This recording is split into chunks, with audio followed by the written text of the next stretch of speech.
Hello friends, ಇದು ನಿಮ್ಮ MTM ಮಾಡುವ ನಮಸ್ಕಾರಗಳು. ಇವತ್ತು ಬೆಳಗಿನ ತಿಂಡಿಗೆ ನಾನು ಪುದೀನ ಪರಮಾನ್ನ ಅಂತ, ಇದು ನನ್ನ ಸ್ವಲ್ಪ ಓನ್ ರೆಸಿಪಿ ಇದು.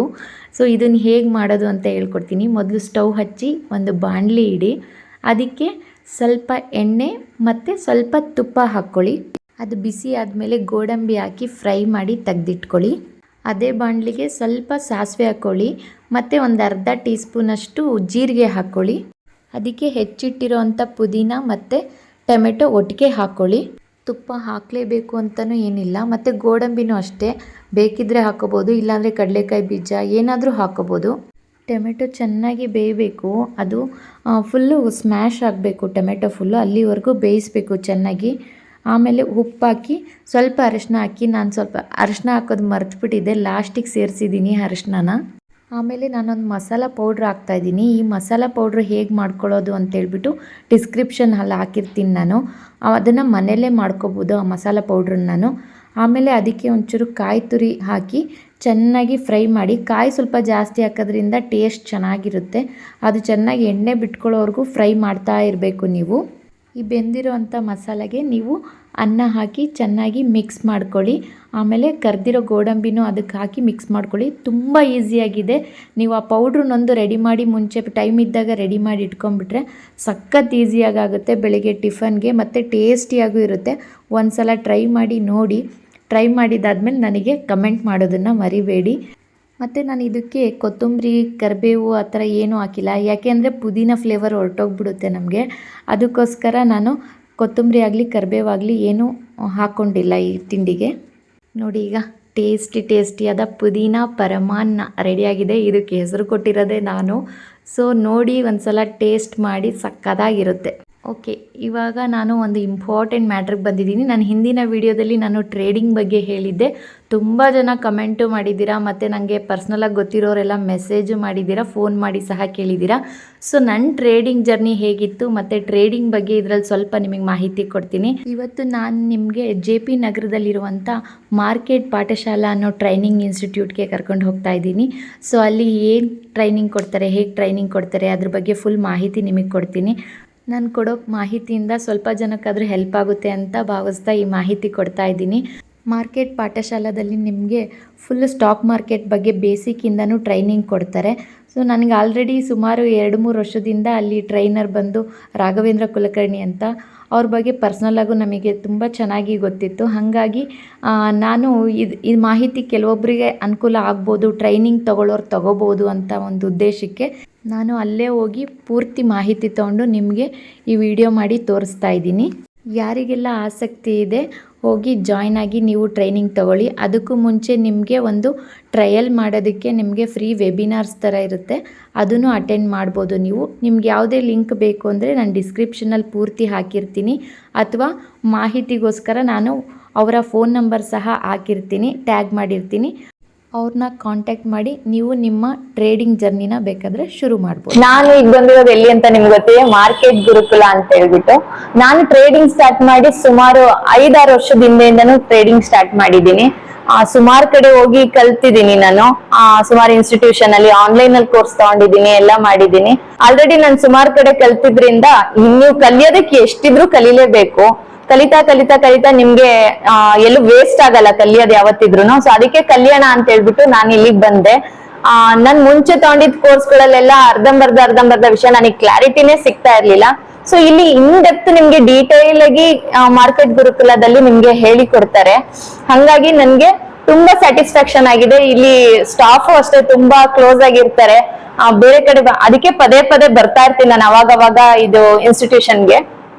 ನನಗೂ ಕಂಫರ್ಟಬಲ್ ಫೀಲ್ ಇರುತ್ತೆ ಇಲ್ಲಿ. ಇದು ಹೇಗಪ್ಪ ಮಾರ್ಕೆಟ್ ಪಾಠಶಾಲಾ ಮತ್ತೆ ಮಾರ್ಕೆಟ್ ಗುರುಕುಲ ಅಂದ್ರೆ ಒಂದು ಹಳೆ ಸಂಸ್ಕೃತಿನ ನಮ್ಗೆ ನೆನ್ಪು ಮಾಡ್ದಂಗ ಆಗುತ್ತೆ. ಆ ಹೆಸರು ಕೇಳಿದ ತಕ್ಷಣ ಬಂದು ಜಾಯ್ನ್ ಆಗ್ಬೇಕಪ್ಪ ಅನ್ಸುತ್ತೆ. ಮತ್ತೆ ನಮ್ ಟ್ರೈನರು ಅಷ್ಟೇ, ರಾಘವೇಂದ್ರ ಕುಲಕರ್ಣಿ ಅಂತ ಹೇಳ್ಬಿಟ್ಟು, ಅವರು ಅಷ್ಟೇನೆ ಒಂಥರ, ನಾನ್ ರಾಯರನ್ನ ತುಂಬಾ ನಂಬ್ತೀನಿ, ತುಂಬಾ ಜನ ರಾಯರನ್ನ ನಂಬ್ತಾರೆ.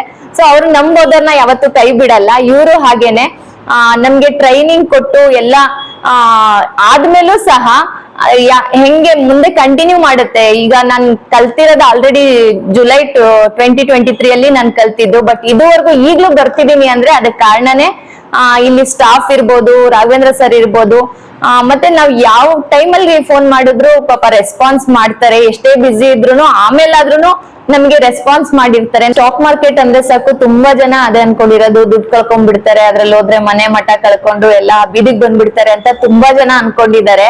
ಆದ್ರೆ ಆತರ ಇಲ್ಲ ಇದ್ರಲ್ಲಿ.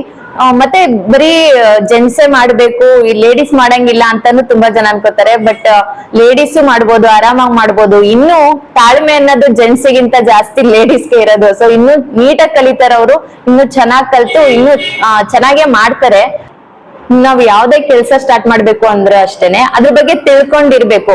ಕಲ್ತ್ ಬಿಟ್ಟು ಮಾಡಿದ್ರೇನೆ. ಈಗ ಫಾರ್ ಎಕ್ಸಾಂಪಲ್ ಎಷ್ಟೋ ಜನ ತುಂಬಾ ಚೆನ್ನಾಗಿ ಓದ್ಕೊಂಡಿದ್ರು ಎಂಡ್ ಆಫ್ ದಿ ಡೇ ಅವ್ರ ಜಾಬಿಗೆ ಹೋಗ್ಬೇಕು ಅಂದ್ರೆ ಟ್ರೈನಿಂಗ್ ಪೀರಿಯಡ್ ಅಂತ ಕೊಟ್ಟಿರ್ತಾರೆ. ಇದ್ರಲ್ಲೂ ಹಾಗೇನೆ, ನಾನ್ ಜಾಸ್ತಿ ಓದ್ಬಿಟ್ಟಿದೀನಿ, ನಾನ್ ಮಾಡ್ಬೋದು ಟ್ರೇಡಿಂಗ್ ಅಂತ ಅನ್ಕೊಳೋದೆಲ್ಲ ಸುಳ್ಳು. ಅದಕ್ಕೂ ಟ್ರೈನಿಂಗ್ ಅಂತ ಒಂದ್ ಇದ್ದೇ ಇರ್ತಾರೆ. ಆಮೇಲೆ ನೀವ್ ಓದಿಲ್ಲ ಅಂದ್ರೂ ಅಷ್ಟೇನೆ, ಆಗ ಅಕಸ್ಮಾತ್ ನಾನ್ ಬರೀ SLC ಓದಿದ್ದೀನಿ, ನನಗೆ ಮಾಡಕ್ ಬರುತ್ತೋ ಇಲ್ವೋ ಟ್ರೈನಿಂಗು, ಅಂದ್ರೆ ಸ್ಟಾಕ್ ಮಾರ್ಕೆಟ್ ಅಲ್ಲಿ ಟ್ರೇಡಿಂಗ್ ಮಾಡಕ್ ಬರುತ್ತೋ ಇಲ್ವೋ ಅಂತಾನು ತಿಳ್ಕೊಳಂಗಿಲ್ಲ.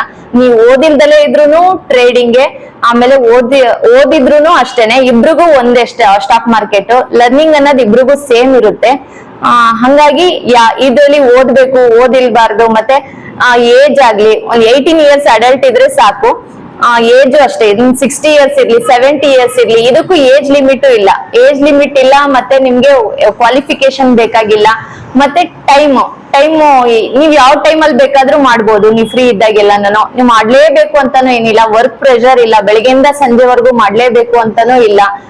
ಹಾಗಾಗಿ ನಿಮ್ ಕಂಫರ್ಟಬಲ್ ಆಗಿ ನೀವು ಮಾಡ್ಬೋದು. ಮತ್ತೆ ನಿಮ್ಗೆ ಎಷ್ಟು ಸಾಕು ಅನ್ಸುತ್ತೋ ಅಲ್ಲಿವರೆಗೂ ಇರ್ಬೋದು. ನೀವು ಕೇಳ್ದಷ್ಟು ಕೊಡುತ್ತೆ ಸ್ಟಾಕ್ ಮಾರ್ಕೆಟ್ ಅಲ್ಲಿ, ನೀವ್ ಎಷ್ಟ್ ಬೇಕಾದ್ರೂ ಪಡಿಬೋದು. ಹಾಗೆ ಆದ್ರೆ ಒಂದು ರೈಟ್ ನಾಲೆಡ್ಜ್ ಇರ್ಬೇಕು ಅಷ್ಟೇ. ಆ ರೈಟ್ ನಾಲೆಡ್ಜ್ ಎಲ್ಲಿ ತಗೋಬೇಕು ಅನ್ನೋದು ನಿಮ್ ಡಿಸಿಷನ್ ಆಗಿರುತ್ತೆ. ನೀವು ಬಿಗಿನರ್ಸ್ ಆಗಿದ್ರು ಅಷ್ಟೇ ಅಥವಾ ಆಲ್ರೆಡಿ ಕಲ್ತಿದ್ರು ಅಷ್ಟೇ, ಯಾರು ಬೇಕಾದ್ರೂ ಕೋರ್ಸ್ ತಗೋಬಹುದು. ನಾನು ಆಲ್ರೆಡಿ ಸುಮಾರು ಕಡೆ ತಗೊಂಡಿದ್ದೆ, ಬಟ್ ಫೀಸ್ ಎಲ್ಲ ತುಂಬಾ ಜಾಸ್ತಿ ಅನ್ನಿಸ್ತು. ಇಲ್ಲಿ ತುಂಬಾ ಚೀಪ್ ಆಗಿ ಇದೆ, ಕೋರ್ಸ್ ಫೀಸ್ ಎಲ್ಲ ತುಂಬಾ ಕಡಿಮೆ ಇದೆ. ಸೊ ಆರಾಮಾಗಿ ಒಬ್ಬ ಮಿಡಲ್ ಕ್ಲಾಸ್ ಇರೋರು ಆರಾಮಾಗಿ ಬಂದು ಕೋರ್ಸ್ ತಗೋಬಹುದು. ಮತ್ತೆ ಆಲ್ರೆಡಿ ಕಲ್ತಿದ್ರು ತಗೋಬಹುದು, ಕಲಿದೆಲ್ಲ ಫ್ರೆಶ್ ಆಗಿ ಬಂದ್ರು ತಗೋಬಹುದು. ನನ್ಗೆ ಸ್ಟಾರ್ಟಿಂಗ್ ಅಲ್ಲಿ ಕಲಿಯುವಾಗ ತುಂಬಾ ಲಾಸ್ ಮಾಡ್ಕೋತಾ ಇದ್ದೆ. ಅಂದ್ರೆ ಒಂದು ಡಿಸಿಪ್ಲಿನ್ ಇರ್ಲಿಲ್ಲ, ಏನು ಇಲ್ಲ. ಲಾಸ್ ಆದ್ರೆ ಹಂಗೆ ಬಿಟ್ಬಿಡ್ತಿದ್ದೆ. ಸ್ಟಾಪ್ ಲಾಸ್ ಅಂತ ಒಂದು ಇಡ್ಬೇಕು ಅಂತ ಅನ್ನಿಸ್ತಾನೆ ಇರ್ಲಿಲ್ಲ. ಅಯ್ಯೋ ಸ್ಟಾಪ್ ಲಾಸ್ ಟಚ್ ಆಗಿ ಹೊರಟೋಗ್ಬಿಡುತ್ತಲ್ಲ ಅಂತ ಸುಮಾರು ಸಲ ಇದನ್ನ ತುಂಬಾ ಅಂದ್ರೆ ತುಂಬಾ ಕಳ್ಕೊತಾ ಇದ್ವಿ ಸ್ಟಾರ್ಟಿಂಗು. ಮತ್ತೆ ಅದ್ರ ಮುಂದೆನೆ ಕುತ್ಕೋಬೇಕಪ್ಪ ಅಂತ. ಬೆಳಿಗ್ಗೆ ಎದ್ರೆ ಎಲ್ಲಾರು ಟ್ರೇಡಿಂಗ್ ಅಂದ್ರೆ 9:15 ಶುರು ಆದ್ರೆ 3:30 ಎದ್ದಳಲ್ಲ. ಯಾರಾದ್ರೂ ಬಂದ್ ಅಕ್ಕಪಕ್ಕ ಮಾತಾಡ್ಸಿದ್ರು, ಇಲ್ಲ ನಾನ್ ಟ್ರೇಡಿಂಗ್ ಮಾಡ್ತಿದೀನಿ ಅಂತ ತುಂಬಾ ಕಾನ್ಶಿಯಸ್ ಆಗಿರ್ತಾರೆ. ಬಟ್ ಇಲ್ಲೇನು ಇಲ್ಲ, ನಾವ್ ಎಲ್ಲಾದ್ರೂ ಹೋಗ್ಬೋದು. ಹೆಂಗೆ ಟ್ರಾವೆಲ್ ಮಾಡ್ತಿರ್ಲಿ, ಎಲ್ಲಿದ್ರು ಆರಾಮಾಗಿ ಅದು ಟ್ರೇಡಿಂಗ್ ಸೆಟಪ್ ನ ಒಂದು ಟ್ರೇಡ್ ಕೋಡ್ ನ ನಾವು ಫಾಲೋ ಮಾಡ್ತಾ ಇದ್ರೆ ಆರಾಮಾಗಿ ನಾವು ಪ್ರಾಫಿಟ್ ಅಲ್ಲೇ ಇರ್ತೀವಿ. ಅಂದ್ರೆ ಸ್ಟಾಪ್ ಲಾಸ್ ಆಗ್ಲಿ ಪ್ರತಿಯೊಂದನ್ನು ನೀಟಾಗಿ ಹೇಳ್ಕೊಟ್ಟಿರ್ತಾರೆ. ನಮ್ಗೆ ಎಲ್ಲಿ ಎಕ್ಸಿಟ್ ಆಗ್ಬೇಕು, ಎಲ್ಲಿ ಎಂಟ್ರಿ ತಗೋಬೇಕು ಅಂತದನ್ನ ತುಂಬಾ ಇಂಪಾರ್ಟೆಂಟ್ ಕೊಟ್ಟು ಹೇಳ್ಕೊಡ್ತಾರೆ. ಆಮೇಲೆ ಬೇಸಿಕ್ ಇಂದಾನು ನಿಮ್ಗೆ ಹೇಳ್ಕೊಡ್ತಾರೆ. ನಮಗ್ ಗೊತ್ತೇ ಇಲ್ಲ, ನಾವ್ ಇದುವರೆಗೂ ಈ ಫೀಲ್ಡ್ ಬಂದೇ ಇಲ್ಲ ಅನ್ನೋರು ಇರ್ತಾರೆ ಎಷ್ಟೋ ಜನ. ಫಾರ್ ಎಕ್ಸಾಂಪಲ್ ನಂದೇನೆ, ನಾನ್ ಫಸ್ಟ್ ನರ್ಸಿಂಗ್ ಮಾಡ್ತಾ ಇದ್ದೆ. ಕೋವಿಡ್ ಟೈಮಲ್ಲಿ ನಾನು ಸರ್ವಿಸ್ ಕೊಟ್ಟೆ. ಅದಾದ್ಮೇಲೆ ಮತ್ತೆ ಕೋವಿಡ್ ಫುಲ್ ಕಂಪ್ಲೀಟ್ ಹೋದ್ಮೇಲೆ ನಾನು ಬಿಟ್ಬಿಟ್ಟೆ ಕೆಲ್ಸನ. ಸೊ ಆ ಟೈಮಲ್ಲಿ ನನಗೆ ಹೌಸ್ ವೈಫ್ ಆದೆ. ನಾನು ಹೌಸ್ ವೈಫ್ ಆದಾಗಿಂದ ನನ್ಗೆ ಮನೇಲೆ ಕುತ್ಕೊಂಡು ಎಷ್ಟು ಆರಾಮಾಗಿ ನಾನು ಬೆಳಿಗ್ಗೆ ಮನೆ ಕೆಲ್ಸನ ಎಲ್ಲಾ ಮಾಡ್ಕೊಂಡು, ಮಗಳು ಸ್ಕೂಲಿಗೆ ರೆಡಿ ಮಾಡಿ ಕಳ್ಸಿ ಎಲ್ಲಾ ಮಾಡ್ಕೊಂಡು ನಾ ಮನೇಲಿ ಆರಾಮಾಗಿ ಯಾವ ಇಂಜಿನಿಯರ್ ತಗೊಳಲ್ಲ ಆ ಲೆವೆಲ್ಗೆ ನಾನು ದುಡ್ಕೋತಾ ಇದ್ದೀನಿ. ನನ್ ತಿಂಗಳು ಪೂರ್ತಿ ದುಡಿದ್ರು ಅಷ್ಟು ದುಡಿಯಕ್ ಆಗಲ್ಲ, ಆದ್ರೆ ಒಂದ್ ದಿವಸದಲ್ಲೇ ಅದನ್ನೆಲ್ಲ ದುಡಿಬಹುದು. ಅಂದ್ರೆ ನಾವು ಒಂದ್ ಫಾರ್ ಎಕ್ಸಾಂಪಲ್ 1 lakhಗೆ ನಾನು ಅಪ್ ಟು ಒಂದ್ ವಾರಕ್ಕೆನೆ 50% ವರ್ಗೂ ತಕೊಂಡ್ಬಿಡ್ತೀನಿ. ನಂದು ಏನಾಗಿರುತ್ತೋ, ನೀವು ಬ್ಯಾಂಕಿಗೆ ಹೋದ್ರೇನೆ ಆಲ್ಮೋಸ್ಟ್ ಒಂದ್ 7 to 8% ಮ್ಯಾಕ್ಸಿಮಮ್ ಕೊಡ್ತಾರಷ್ಟೇ ಇಂಟ್ರೆಸ್ಟ್. ಬಟ್ ಇಲ್ಲಿ ನಾವು 1 lakh ಹಾಕಿದ್ರೆ 50% 100% ನಾವು ರಿಟರ್ನ್ಸ್ ತಗೊಂಡ್ಬಿಡ್ಬೋದು. ಬಟ್ ಸ್ಟಾರ್ಟಿಂಗ್ ಅಲ್ಲೇ ಅದು ಕಷ್ಟ ಆಗಬಹುದು. ಆಮೇಲೆ ನಿಮ್ಗೆ ಇದನ್ನ ಟ್ರೇಡ್ ಕೋಡ್ ಫಾಲೋ ಮಾಡಿದ್ರೆ ಖಂಡಿತ ಸಾಧಿಸ್ಬೋದು. ಎಲ್ರು ಪ್ರತಿಯೊಬ್ರು ಮಾಡ್ಬೋದು. ಯಾಕೆಂದ್ರೆ ಈಗ ಬರ್ತಾ ಎಂಪ್ಲಾಯ್ಮೆಂಟ್ ಅಂತೂ ತುಂಬಾ ಇದಾಗ್ತಿದೆ. ಎಲ್ಲ ಮಿಷಿನ್ ರೋಬೋಸ್ ಬಂದ್ಬಿಟ್ಟಿದಾವ. ಈಗ ಯಾರಿಗೂ ಎಂಪ್ಲಾಯ್ಮೆಂಟ್ ಸಿಗೋದೇ ಕಷ್ಟ ಆಗಿದೆ. ಸೊ ನಮ್ಮ ಕಾಲ ಮೇಲೆ ನಾವು ಓನ್ ಬಾಸ್ ಆಗಿರ್ಬೋದು. ಯಾರ ಕೆಳಗೆ ಹೋಗಿ ಅವ್ರ ಹತ್ರ ಬಯಸ್ಕೋ, ಇವ್ರ ಹತ್ರ ಅನ್ನಿಸ್ಕೋ, ಸ್ಯಾಲ್ರಿ ತಿಂಗಳು ಪೂರ್ತಿ ಕಾಯ್ಬೇಕು ತುಂಬಾ ಕಷ್ಟ ಇರುತ್ತೆ. ಇಲ್ಲಿಂದ ಎಲ್ಲೋ ದೂರ ಹೋಗ್ಬೇಕು, ಜರ್ನಿ ಮಾಡ್ಬೇಕು, ಅದೆಲ್ಲ ತುಂಬಾ ಕಷ್ಟ ಆಗುತ್ತೆ. ಬಟ್ ಇಲ್ಲಿ ನಮ್ಮ ಮನೇಲಿ ಇಟ್ಕೊಂಡು ಒಂದು ಲ್ಯಾಪ್ಟಾಪು ಬೇಡ ನಿಮ್ಗೆ, ಒಂದ್ ಒಳ್ಳೆ ಫೋನ್, ಆಂಡ್ರಾಯ್ಡ್ ಫೋನ್ ಇದ್ರೂನು ಸಾಕು. ಲ್ಯಾಪ್ಟಾಪ್ ಇಟ್ಕೊಂಡೇ ಮಾಡ್ಬೇಕು ಅನ್ನೋದು ಏನಿಲ್ಲ. ಒಂದು ಫೋನ್ ಇದ್ರೆ ಸಾಕು, ಅದ್ರಲ್ಲೇ ನೀವ್ ಎಲ್ಲಿದ್ರು ಹೆಂಗಿದ್ರು ನೀವು ದುಡಿಮೆ ಮಾಡ್ಬೋದು. ಓಕೆ, ಗೊತ್ತಾಯ್ತಲ್ಲ ಫ್ರೆಂಡ್ಸ್, ಟ್ರೇಡಿಂಗ್ ಬಗ್ಗೆ ಸ್ವಲ್ಪನಾದರೂ ನಿಮಗೆ ಮಾಹಿತಿ ತಲುಪಿಸೋ ಅಂಥ ಪ್ರಯತ್ನವನ್ನು ಮಾಡಿದ್ದೀನಿ ಅಂತ ಅನ್ಕೋತೀನಿ. ಇದರಿಂದ ಯಾರಿಗೆಲ್ಲ ಉಪಯೋಗ ಆಗುತ್ತೋ ದಯವಿಟ್ಟು ಉಪಯೋಗಿಸ್ಕೊಳ್ಳಿ. ಸೊ ಅಲ್ಲಿಂದ ನಾನು ಮತ್ತೆ ಮೆಟ್ರೋದಲ್ಲಿ ವಾಪಸ್ ಬಂದೆ ಮನೆಗೆ. ಅಲ್ಲಿ ನಮ್ಮ ಏರಿಯಾದಲ್ಲಿ ಜಾತ್ರೆ ನಡೀತಾ ಇತ್ತು. ಸುಮಾರು ವರ್ಷಗಳಾಗ್ಬಿಟ್ಟಿತ್ತು ನಾನು ಜಾತ್ರೆ ಎಲ್ಲ ನೋಡಿ. ತುಂಬಾ ಖುಷಿಯಾಯಿತು. ನನ್ನ ಬಾಲ್ಯದ ನೆನಪೆಲ್ಲ ನನಗೆ ಮತ್ತೆ ಮರುಕಳಿಸಿದ್ವು. ಯಾಕೆಂದರೆ ಜಾತ್ರೆಯಲ್ಲಿ ತೊಗೊಂಡಿದ್ದು ಕನ್ನಡಕ, ಜಾತ್ರೆಯಲ್ಲಿ ತೊಗೊಂಡಿದ್ದು ಕೆಲವೊಂದು ಐಟಮ್ಸ್ಗಳು, ಪಿಗಳು, ಅವೆಲ್ಲನೂ ಅಷ್ಟೇ. ಮತ್ತು ಮೇಯ್ನ್ ನನಗೆ ತುಂಬ ಇಷ್ಟ ಜಾತ್ರೆಯಲ್ಲಿ ತಿನ್ನೋ ಕಡಲೆಪುರಿ.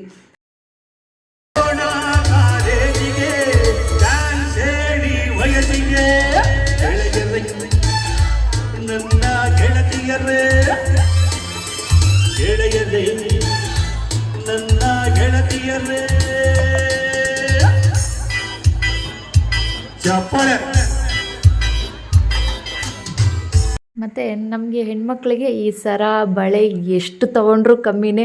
ಎಷ್ಟಾದರೂ ತೊಗೊಳ್ಳಿ ಕಳೀತಾ ಇರ್ತೀವಿ ಮತ್ತು ಹೊಸ್ದಾಗಿ ಹಾಕೋತಾ ಇರ್ತೀವಿ. ಆರ್ಕೆಸ್ಟ್ರಾ ಅಂತೂ ಮಸ್ತ್ ಮಜಾ ಸಖತ್ತಾಯಿತು. ಇವತ್ತಿನ ದಿನನ ನಾನು ಸಖತ್ ಎಂಜಾಯ್ ಮಾಡಿದೆ. ಐ ಹೋಪ್ ಈ ವಿಡಿಯೋ ನಿಮಗೆಲ್ಲ ತುಂಬ ಇಷ್ಟ ಆಗಿರುತ್ತೆ ಅನ್ಕೋತೀನಿ. Thank you so much. Bye.